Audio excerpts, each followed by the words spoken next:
Hello, Facebook friends. Welcome to Lunchtime Live.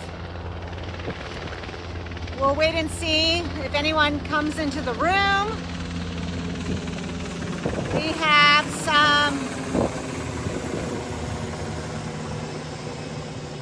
have some challenges today.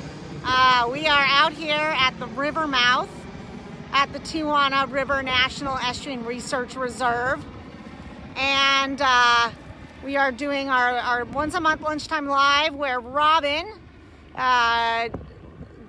helps us get to know a bird species a little bit better. Hi, Jean, nice to see you there. If you can hear me, oh wow, hi from New York City. Hi, Mark. Yeah, so my name is Maria. I'm an education specialist here at the Tijuana River National Estuary Research Reserve, or Tijuana Estuary for short. And you are here for Lunchtime Live, our weekly Facebook Live program brought to you by mostly myself, but we also have Robin here today, where we share a little bit about the estuary with you, since we are under these restrictions and stay-at-home orders and social distancing and not allowing in-person programs. So a quick status update. The visitor center is still closed. Our trails have remained open, which has been nice. However, the new development is yesterday the parking lot and restrooms at the visitor center were opened. So the lot is open there. So that's our newest update. Borderfield is still closed. If you have questions about opening and trails, please leave them in the comment section and I will get back to you later with that. So today we want to stay on topic with today's Lunchtime Live, where we get to know the life of the California least tern a little bit better. And we're going to be, I'm going to switch over to Robin in just a second, and I will need some feedback for how the audio goes with our new microphone setup. I want to start with a panoramic shot of where we are. Let's see, and you can see, if you haven't been here before, we are at what's known as the river mouth, the backside of the river mouth, and we have the helicopters above. We have the wind offshore today, and we have a nice rising tide. It's a beautiful gray day here at the Tijuana Estuary at the river mouth location. And we have Tijuana to our south there. So happy birthday, Omar. Thank you for joining us on your special day. So I'm going to turn it over.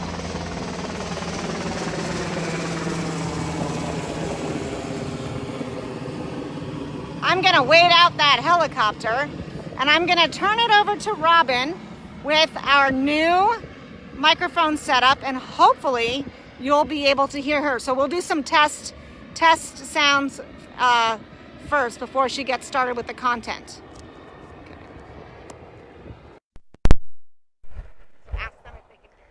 Hi, everybody. Hopefully you'll be able to hear me better today. We've got a new mic. So we were hoping we'd see some diving least terns out here today, but it's pretty quiet. Can everybody hear me? Thumbs up if you can. The emoji thumbs up. So I'm Robin. I work at the Tijuana Estuary. I'm the volunteer coordinator here, and I also help assist with research. So let's get started. It looks like you guys can hear me. So even though we are not seeing any least terns, I'm pretty sure that you guys have seen them. They look like little white origami in the sky. They're the birds. Sometimes you might mix up terns with seagulls because they're white, but the terns, the least terns, like their name, are small. They're about the size of a large songbird.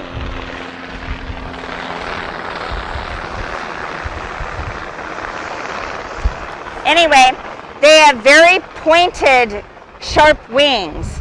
And they also, like origami, they're kind of have that hunched over look with the sharp wings, and you'll see them hover.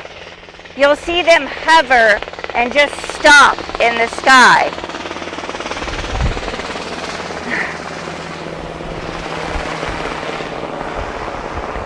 And then they dive into the water to get the small fish that are close under the surface. Now, we can't see the fish, but they have great eyesight.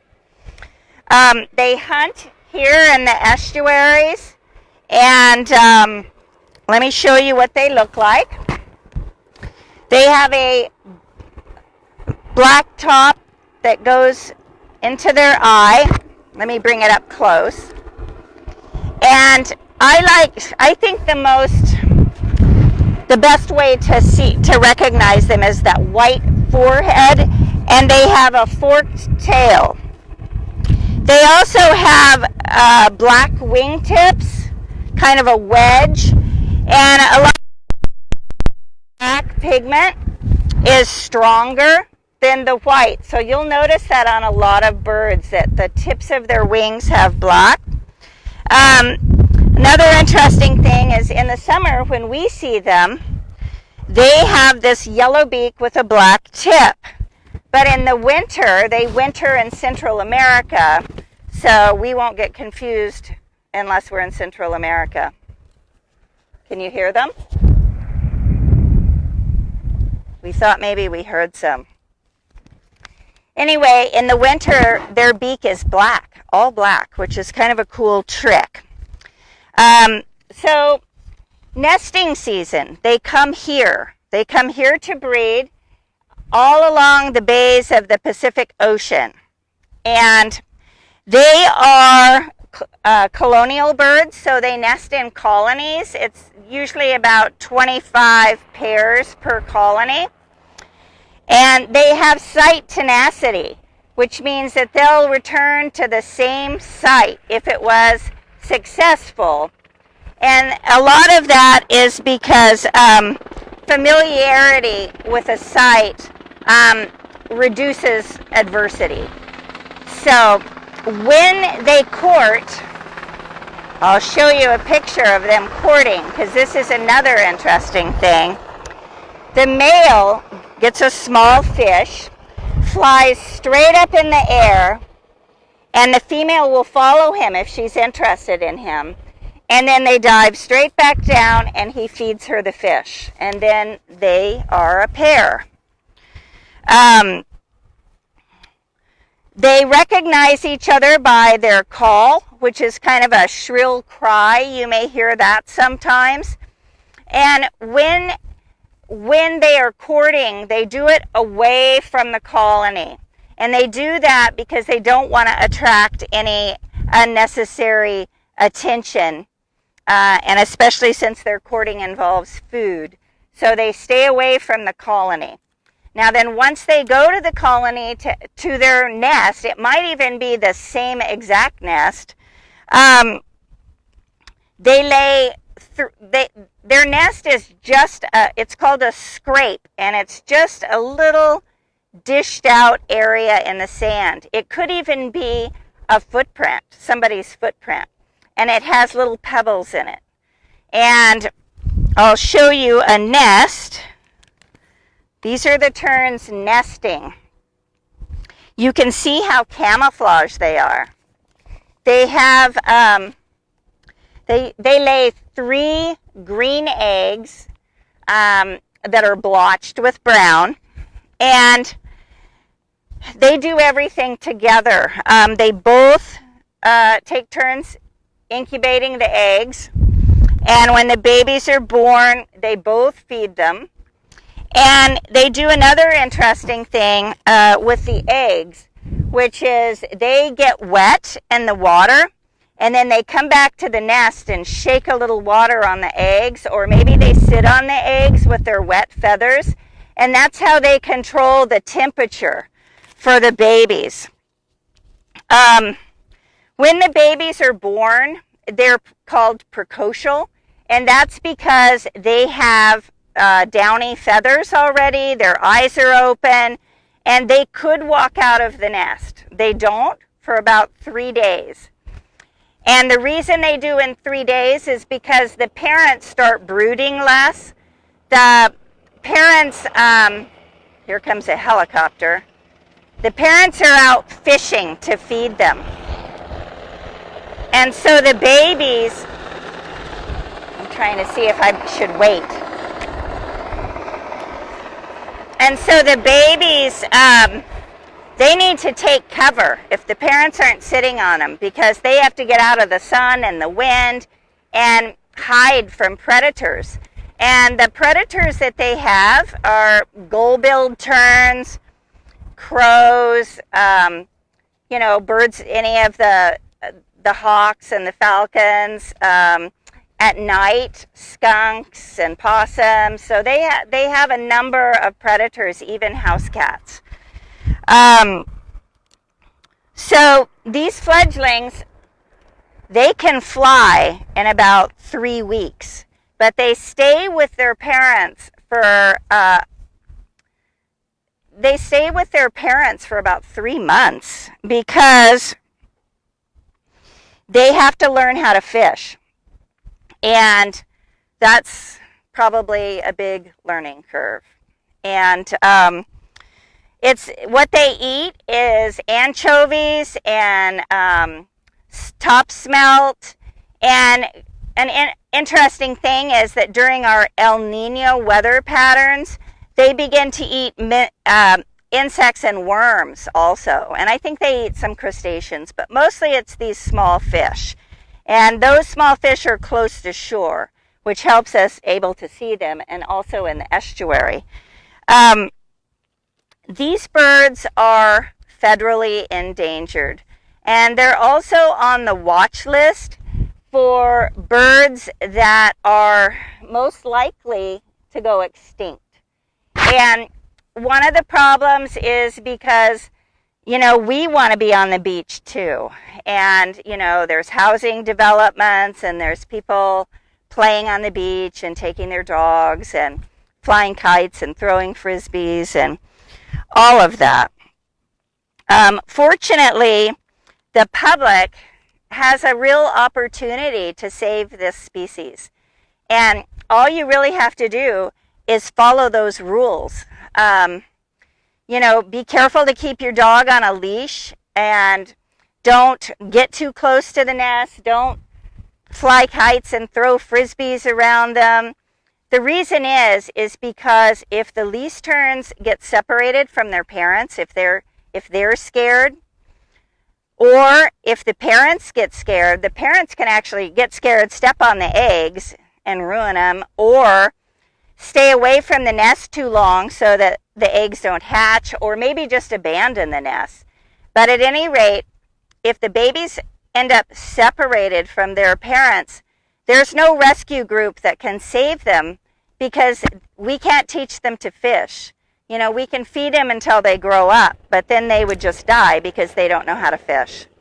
So it's really important. There's been 2 things that have helped in the recovery of least terns, and that is the fencing that you'll see on the beach, and also those tiles that you see in the sand. That's a place for them to hide when they're 3 days old. They can start hiding under those tiles. So that's about all I know. Least terns live to be, I think, like 24 years old. So, you could be looking at 24-year-old birds returning to those nesting sites. So let's take good care of them for the least terns. All right. Thank you, Robin. And hopefully you all can hear me now. I am going to try something today, since we are out here at the river mouth area. It's hoping that some least terns would be fishing behind us. They do like this site. But there are some other birds, short birds here. And I have a lens that I'd like to try. If you will be patient with me as I put on this lens.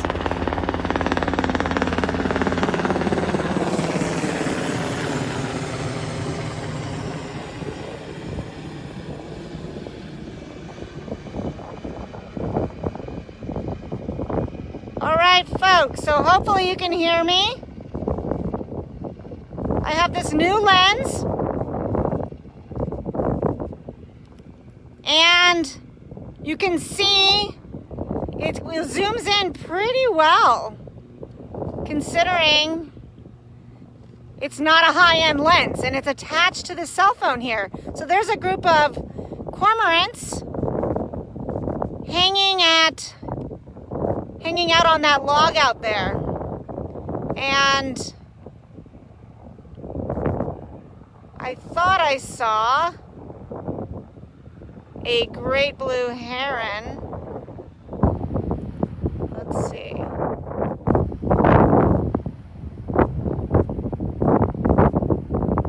Tough. This is tough.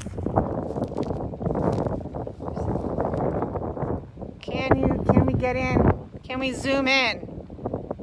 Tough with the wind and the shakiness. Oi, sorry. I believe there's some great blue heron there. So this lens, just wanted to try it out. You guys are my guinea pigs for this. But we can see a little bit better the river mouth area where the terns,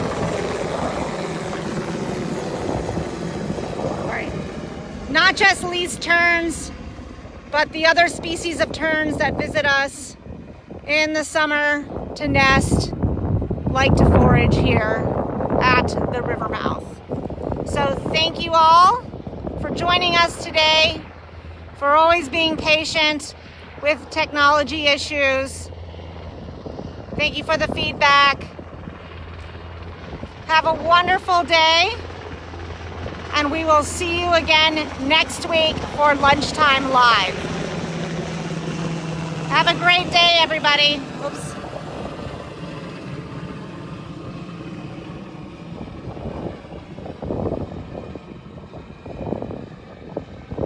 Sorry, I'll wait for the helicopter. Lots of helicopters today.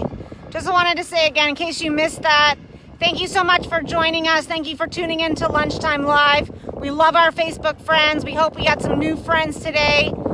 Sorry about if there were any technical difficulties. If you had challenge finding us, we do broadcast on our page at noon on Tuesdays. So stay tuned, subscribe to our page, get notifications. Thank you, everyone. Have a wonderful day, and we will see you again for Lunchtime Live. Take care. Bye-bye.